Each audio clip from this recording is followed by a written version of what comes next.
Welcome to the ReachX podcast. I'm Raphael Lejeunesse, CEO of ReachX, and I have the pleasure to host Gaurav Sharma, our colleague and associate editor, who is also oil market analyst, to talk about Saudi Aramco. Today, the first question I have is, given the controversy surrounding the IPO, I was curious to get your perspective on how the market has reacted to the listing of Saudi Aramco. Thank you, Raphael. It's one of those IPOs that has overpromised and sort of underdelivered, because for 3 years the market has been constantly obsessing about it, calling it the mother of all IPOs, $2 trillion valuations. Wall Street excited about it, the City of London excited about it. We were told about dual listings. We were told about 10% of equity listings.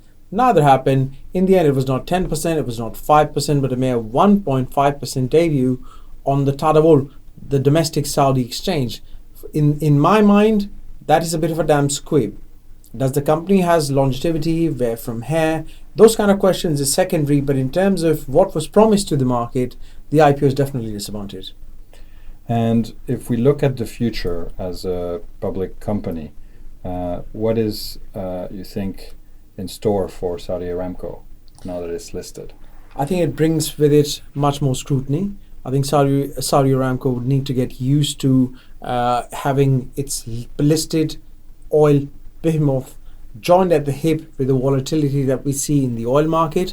It will have to respond to the oil price sensitivity just the way any of these the top 20 oil and gas companies. Of course, it is, but if market valuation is to be believed, that the offering price of Saudi Riyals 32, which is just north of $8.5 if that which gives Aramco valuation 1.7 trillion, it is a big piece. But at the same time, the same permutations that apply to the likes of Chevron, BP, Shell, etc., in terms of oil market volatility, would then come to haunt Aramco as well. It will also need to be much more accountable, much more open, much more transparent.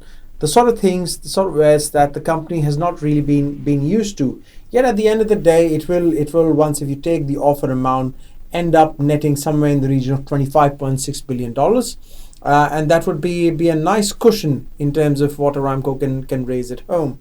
Nonetheless, it'll bring with it some pressures, and how Aramco answers those pressures is where we will be from here. And if we think about the investor perspective, given the various opportunities to invest in the oil market, what do you think are the key risks when looking at Saudi Aramco?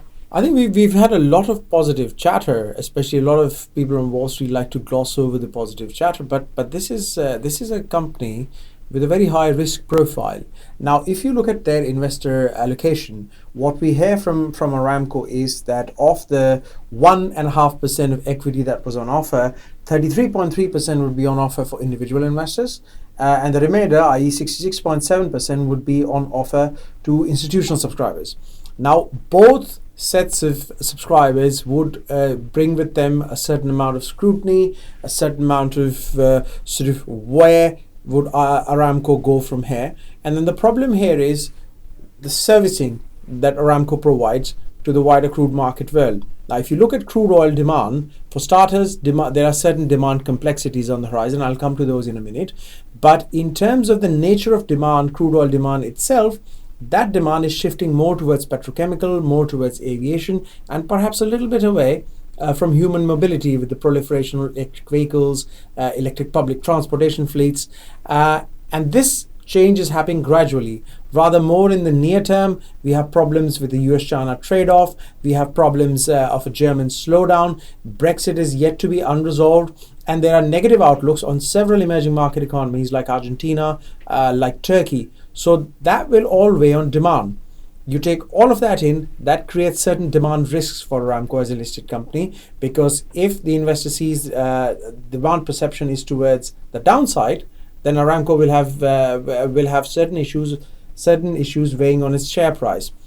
Secondly, a lot of people tend to omit, people who are glossing over where this IPO might go, tend to forget that Aramco's very facilities are in a very volatile region. And we recently saw in September when Aramco facilities were attacked. Now the question here is whether or not the Saudi government can protect Aramco sites. Of course it will, but these sites are vulnerable to interference, to attacks, to incidents of terror. Now, even if no matter how much they protect, if there is an incident, it will reflect in the share price. There will be ups and there will be downs, and a lot of people tend not to focus too much on the risk profile, which they really ought to. Thank you very much for your perspective. For more on the ReachX podcast, please go on reachx.co.